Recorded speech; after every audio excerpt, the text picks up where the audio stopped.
Artificial intelligence سے تیار ہونے کے خدشات کی زد میں آ گیا ہے. اسی پر بات کریں گے. دفاعی تجزیہ کار عبداللہ حمید گل ہمارے ساتھ موجود ہیں. بہت شکریہ عبداللہ صاحب ڈان نیوز کو وقت دینے کے لیے. عبداللہ صاحب کیا کہیں گے اس تمام تر صورتحال کے اوپر؟ یہ تو گارڈین کی رپورٹ منظر عام پر آئی ہے. بسم اللہ الرحمن الرحیم. بہت بہت شکریہ. جی، نریندر مودی کو بالکل پاکستان نے بھی ایوارڈ دینے کا فیصلہ کر لیا ہے، اور سرنڈر مودی کا ایوارڈ انشاءاللہ تعالی، دریندر مودی کا ایوارڈ ضرور ہم دیں گے. بچر آف گجرات کا ایوارڈ تو میرے خیال میں ان کا حق بنتا بھی ہے.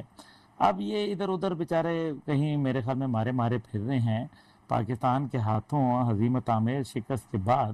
اب وہ چھوٹے چھوٹے ملکوں سے جا کے کبھی سیشل سے، کبھی ٹرینیڈیڈ سے، کبھی ایسے انون ممالک سے، جو ٹوباگو سے، جس کا شاید میرے خیال میں ہمارے ناظرین پہلی دفعہ سن رہے ہوں گے، ان سے وہ ایوارڈ حاصل کر رہا ہے.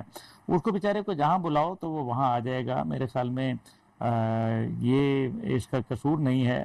اصل میں جب انسان کو مار پڑ جائے اور اس کے بعد پھر وہ بھونتر جاتا ہے، تو جب وہ بھونترا جاتا ہے تو اس کو سمجھ نہیں آتی کہ یہ ہو کیا رہا ہے. اب جو گارڈین کی رپورٹ ہے اس کے مطابق بڑے انٹرسٹنگ بات یہ ہے کہ گارڈین کہتا ہے کہ جی ان کو guardian of the blue horizon کا ایوارڈ سیشلز کی حکومت نے ان کی آمد سے صرف 3 روز قبل بنایا.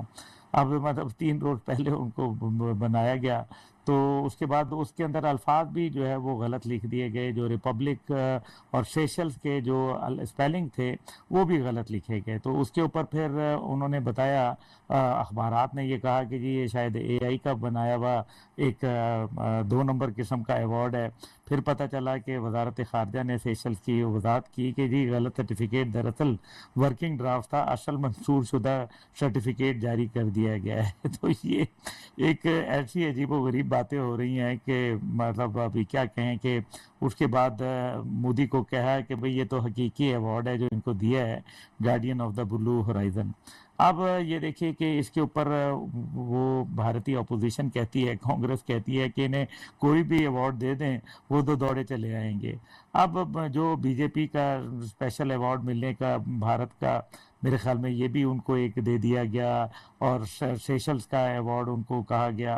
تو بی جے پی جو ہے وہ اس کو کہہ رہی ہے کہ جی یہ ماحولیاتی قیادت کے اعتراف میں دیا گیا ہے. کون سا ماحولیات؟ جو بھارت کے اندر تو ستیہ ناش ہو گیا. سب سے بڑی دنیا کی جھونپڑ پٹیاں وہاں موجود ہیں، گندگی کے ڈھیر یہ ہیں کہ خود جو وہاں گنگا میں اشنان کرنے جاتے ہیں لوگ، وہ وہاں کہتے ہیں کہ جی اتنی گندگی ہے کہ وہ اشنان کرنے سے جو ہے وہ گریز کر رہے ہیں. ابھی کتنی ویڈیوز آپ نے دیکھی ہوں گی، ویڈیوز آتی ہیں.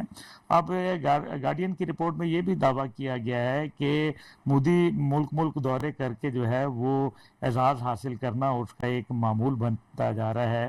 ہر جگہ میرے خیال میں ان کے جو امبیسیاں ہیں وہ کہتی ہوں گی کہ جناب اس کو ایک کم از کم ایوارڈ ہی دے دیں. ظاہر ہے جب وہ کسی حکومت سے کہیں تو وہ ظاہر ہے امبیسڈر جب کہہ رہا ہوتا ہے تو پھر وہ حکومتیں کوئی نہ کوئی چل چلاؤ ٹائپ کا جو ایوارڈ ہے وہ ان کو دے دیتے ہیں. جب اس سے پہلے وہ اسرائیل کے دورے پہ گیا تھا تو وہاں میڈل آف کنیسٹ کا جو ہے وہ بھی پہلا اعزاز دیا گیا. اب وہ بھی وہاں بھی یہی ہوا کہ انہوں نے کہا کہ یہ دورے سے صرف چند روز پہلے تخلیق کیا گیا تھا. یہ ایک میڈل آف کنیسٹ نام کی کوئی چیز نہیں تھی، یہ صرف جو ہے وہ اس کے لیے بنایا گیا تھا، اور یہ واحد وصول کنندہ آدمی ہے. مطلب اس سے پہلے کسی کو نہیں ملا اور نہ بعد میں، کیونکہ شاید یہ ہے ہی ایوارڈ 2 نمبر ایوارڈ ہے. تو ظاہر ہے فادر لینڈ اور مدر لینڈ ملیں گے تو کوئی تو 2 نمبری جو ہے وہ آپ دیکھ لیں کہ کس طرح میڈلوں کے اندر یہ چیزیں آ رہی ہیں. باقی جو ہے وہ جس طریقے سے وہ کہتے ہیں کہ جی مختلف 2019 میں بھی جو ہے کوٹلر پریزیڈنشل ایوارڈ جو ہے وہ فلپ کوٹلر کا، وہ بھی ان کو نریندر مودی کو ملا. اور یہ ہر سال کسی رہنما کو ویسے دیا جاتا ہے، لیکن مودی جو ہے وہ اس کو مطلب بس ایک شوق ہی ہے، اس کے علاوہ اور کیا کہہ سکتے ہیں. اور مزے کی بات یہ ہے کہ اس کے بعد یہ فلپ کوٹلر پریزیڈنشل ایوارڈ مودی کے بعد کسی اور کو نہیں دیا گیا. جس طریقے سے جو میڈل آف کنیسٹ ہے اسرائیل کا وہ بھی نہیں دیا گیا. اب یہ بھارت کے اندر ایک نئی سیاسی جو بحث ہے وہ لوگ چٹکلے لے رہے ہیں اس کے اوپر، اور بھارت کی جو ہے وہ جو بھارتی جنتا پارٹی ہے اس کا بینڈ سے بینڈ بجا رہے ہیں، تو اینٹ سے اینٹ بجا رہے ہیں.